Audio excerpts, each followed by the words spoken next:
So I just filmed this huge video about like prom, just explaining it, and I'm already at like 24 minutes, and there's no way I'm gonna keep all this stuff in, so I'm probably just gonna edit out the boring parts and just leave you with the parts that like matter and are probably exciting to you, so I can just explain a little bit about prom to you.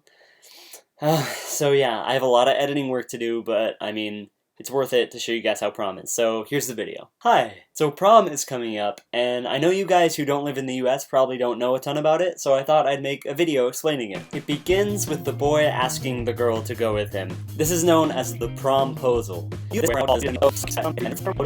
Then, the girl responds, usually following the theme of So once the girl's response has been received, the couple begins the preparation rituals, which include, and that's the general rule, but all of this goes out the window if it's a leap year, because and choice of limo is a very complicated cultural decision, but let me try and sum it up. So it's fun to like think about that and try and figure out all the specifics, but in a nutshell, the length of the limo is directly proportional to the purity of the girl's bloodline. And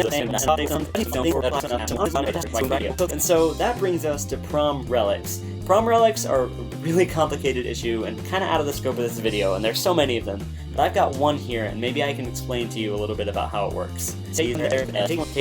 Sometimes this guy doesn't go down, and if that happens, that's when the reckoning begins. So the boutonniere is usually pinned to the boy's lapel, but in some places, the pin is inserted directly into his collarbone. But so now that they've arrived at the dance, the selection process for prom king and queen begins. The principal, or headmaster for you commies, chooses the 8 purest virgins, and it just happens. Nobody sees. And I want to make this very clear. Line dancing fatalities are a serious issue and not something to joke about. And after the sacrifice, the 12 contestants don their ceremonial rollerblades and skate to the 3rd checkpoint.